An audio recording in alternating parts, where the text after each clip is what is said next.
Hello YouTube, aujourd'hui je vais vous présenter un détecteur de radioactivité qui comporte un tube Geiger ou Geiger de poche. Ce modèle c'est le BIRI 1.1. Il existe un BIRI 2 qu'on trouve aussi sur eBay. Ce détecteur est fabriqué en Russie, il n'est plus fabriqué actuellement, il date de la fin de l'époque soviétique et puis de l'après Tchernobyl. Ses qualités, c'est qu'il s'agit d'un détecteur vraiment très compact. Euh, on a la taille d'un paquet d'allumettes, on va dire. Il a un look sympa, il peut être porté en porte-clés, il consomme très peu de courant, il utilise 2 piles boutons qui garantissent, je crois, plusieurs centaines d'heures d'autonomie. Le modèle que j'ai acquis, c'est trouvable sur eBay, vous faites une recherche sur BIRI, B-I-R-I. Il y a un packaging sympa, j'ai tout dedans. Il y a le chargeur qui date de l'époque soviétique, il y a des piles rechargeables qui doivent être mortes aujourd'hui, mais c'est pas grave puisque des piles standards, des piles boutons standards peuvent servir à faire fonctionner l'appareil. Ces piles, on les met ici, dans ce petit compartiment. Donc on les voit bien là, voilà. Ce sont des Energizer, je ne sais plus quel est le modèle, mais en tout cas ça coûte quelques euros, peut-être 2 euros ou 3 euros. C'est trouvable très facilement sur internet. La qualité mécanique de l'appareil, elle est typique des instruments de cette époque, donc un plastique qui part pas en morceaux, mais qui n'est pas non plus d'une grande qualité. Voilà, le design visuel est assez sympa. On voit qu'il est marqué, alors c'est radioactivité quelque chose en russe. Voilà, et comment ça fonctionne? C'est simple, il n'y a qu'un seul bouton, c'est pas véritablement un compteur Geiger. Pourquoi? Parce que l'appareil ne compte pas. Vous pouvez compter, vous, le nombre de détections en une minute en utilisant une montre, mais voilà, il n'y a aucun affichage, aucun compteur. C'est simplement un appareil qui sert à détecter la radioactivité. Donc voilà, je l'ai mis en route. Vous entendez un tic-tic-tic qui ne correspond pas à des détections de radioactivité, mais au fonctionnement normal de l'appareil. Par contre, quand il y a détection d'un événement, donc quand le tube Geiger-Müller est traversé par un rayonnement gamma ou bêta, là il y aura un petit bip, comme on a pu entendre, là voilà, et la diode LED s'allume.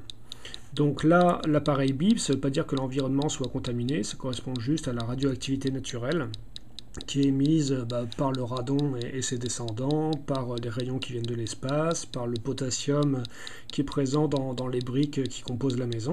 Donc là, on a un niveau absolument normal de radioactivité. Il ne faut pas s'alarmer du tout si l'appareil bip une fois toutes les 15 secondes, on va dire.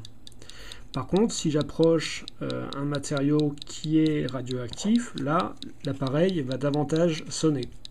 Donc ici, c'est un morceau de silicate de zirconium, qui est un minéral qui est naturellement radioactif, qui est assez actif d'ailleurs, c'est étonnant. Et si on le met au contact, on devrait voir un nombre de détections par minute qui est supérieur.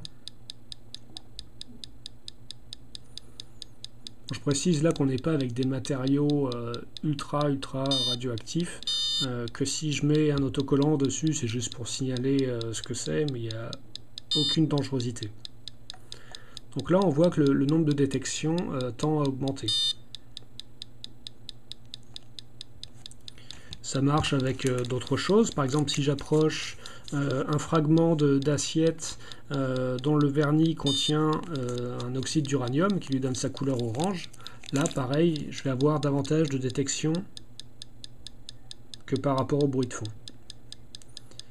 A noter quand même que c'est pas un appareil super sensible, c'est-à-dire qu'il permet de mettre en évidence qu'un objet est radioactif, mais il faut déjà que les rayonnements soient assez, les émissions de rayonnement soient assez nombreuses. On pourrait imaginer que ça pourrait permettre cet appareil de vérifier s'il y a un attentat, voilà, une bombe sale.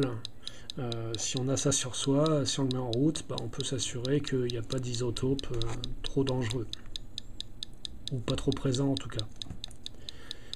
Donc voilà pour la sensibilité. On voit que cet appareil est beaucoup moins sensible qu'un appareil de détection plus avancé avec un tube plus grand, puisque les performances des tubes Gégère sont en fonction de leur dimension.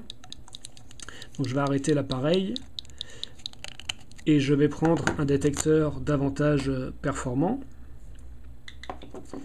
Et là on va s'apercevoir que le nombre de détections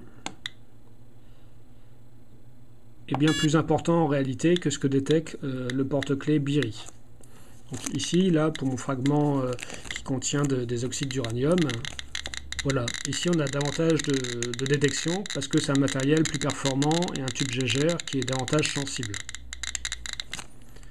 Pareil, si je reprends mon morceau de silicate, de zirconium, là on a vraiment quelque chose qui est bien actif.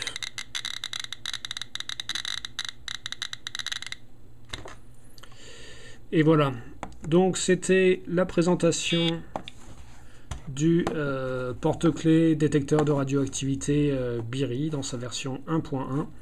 Il existe une version 2 qu'on trouve sur eBay. Vous pouvez trouver ce type de matériel à des prix entre 30 et 50 euros. C'est de l'électronique soviétique ou post-soviétique vintage. Donc lisez bien les annonces si vous souhaitez en acquérir. C'est plus un gadget qu'autre chose, parce que voilà, la sensibilité est ce qu'elle est, mais c'est quand même un appareil très sympa et une petite curiosité. Voilà.